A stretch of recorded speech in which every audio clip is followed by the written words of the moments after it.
been many years since the Great Depression, and food and ammo were very scarce at the time, and every shot counted.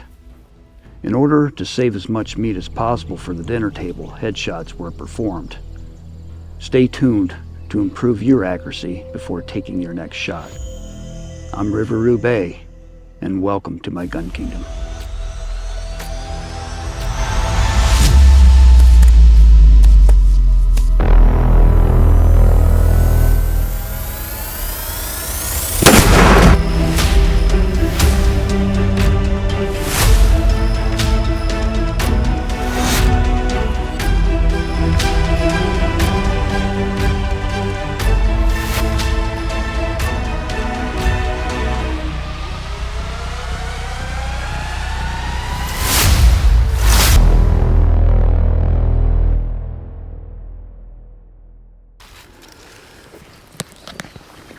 Okay, in order to get an accurate headshot on a squirrel, there's a common mistake that people make, and the biggest mistake is they lift their head up too soon after taking the shot. So once you squeeze the trigger, keep your head down and hold it steady. And once we get the crosshairs on the squirrel's head, we squeeze the trigger. And once we squeeze the trigger and fire the shot, we don't lift our heads up right away. We keep our heads down and count. If you have to count 1001, whatever it takes to keep your head down, but don't lift your head up soon after you fire the gun. Okay, another tip is if you have a rimfire rifle, make sure you have a rimfire scope. Do a lot of practicing at the range, keeping your head down after you fire. Okay, so what do you say we go get us a squirrel and put this practice to good use? I thought I heard one back that direction a little bit ago, so we'll go check it out.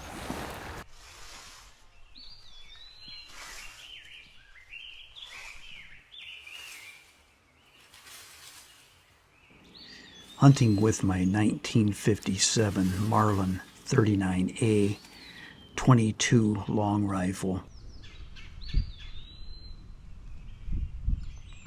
I'm hearing a squirrel right now, and I'll be showing you here in a little bit.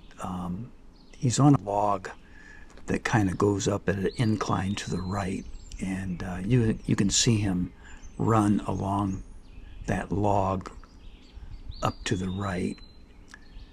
And I suppose when I looked at him through the scope, I was probably about 15 yards from him.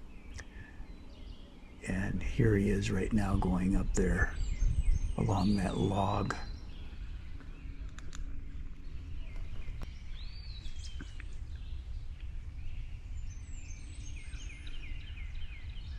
I'll show you here with a green pointer. Right there is where he comes out. And he stands there and just looks at me. There he is again, throwing his tail around. But pretty sure I guess during the Depression you would take a shot at this squirrel. But I thought since I really wanted something more of a challenge, I would wait till later and save not firing a shot and scaring off the other squirrels. So I'd let this one go.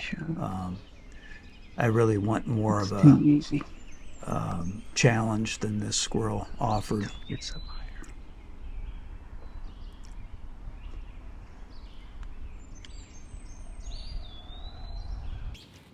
So as you notice that if you're going to hike through the woods, which is okay to hunt squirrel, but try to keep your gun as vertical as possible without pointing it at your feet. And but don't be in a hurry to walk through the woods. You notice here how I move around the tree and look at all different areas of the woods up in the treetops, making sure I don't miss anything. But you might want to stay close to a big tree like this, and this provides you some cover from the squirrels so they don't see you as much. But you might think too that wearing orange might make you more visible to them, but actually squirrels only see blue and yellow.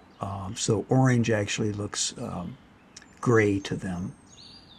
So here I am. Now, when you move in the woods, you want to move from one tree to another tree, and not take too much time doing that either. But actually, I am coming up on a squirrel here, and actually I take the shot about between 40 and 50 yards away up in the trees here, and I'll be showing you with a circle pointer on this one. Okay, so the ammo that I'm using is the Winchester hollow point 40 grain 1280 feet per second.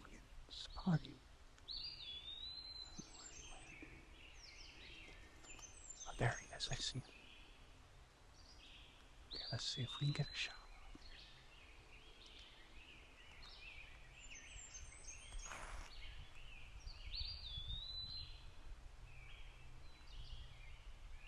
There he is. He's behind some twigs, so we gotta move.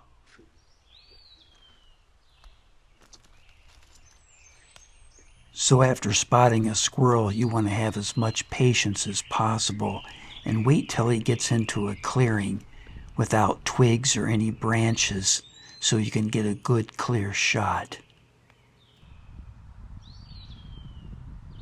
Twigs in the way. Good clear headshot.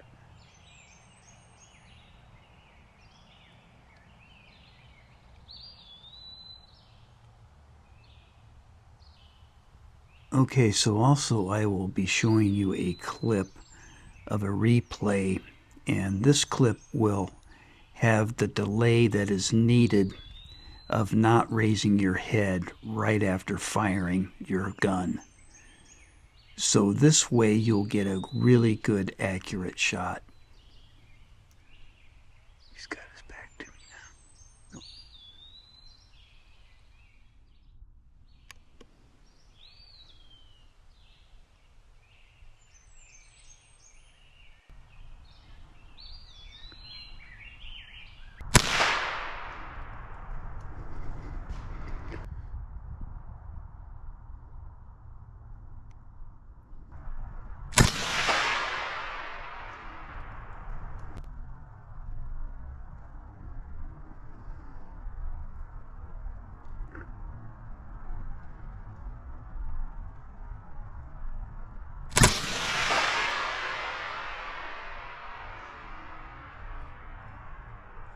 Okay, for those of you that have stuck around and watched the entire video, I want to give you a bonus tip here.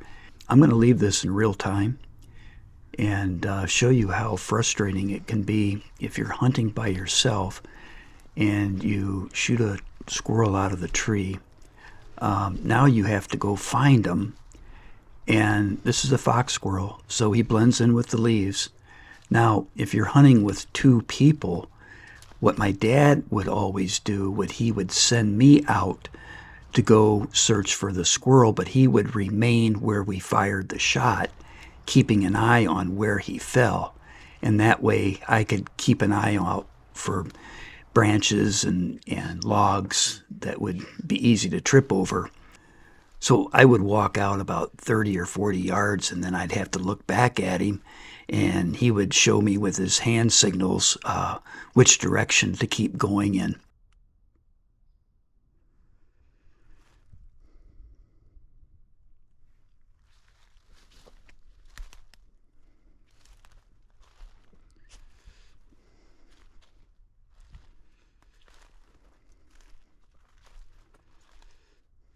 I think this is him right up here. We'll make sure he's dead.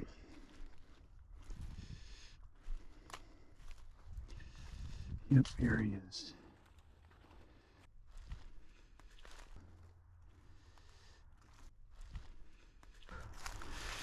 Yeah, it's a good headshot.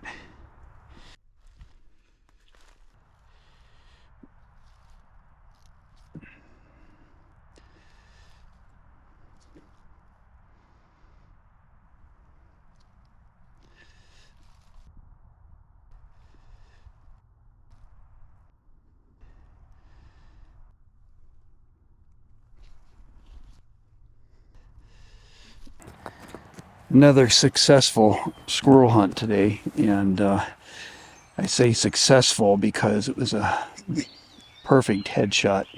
As you can see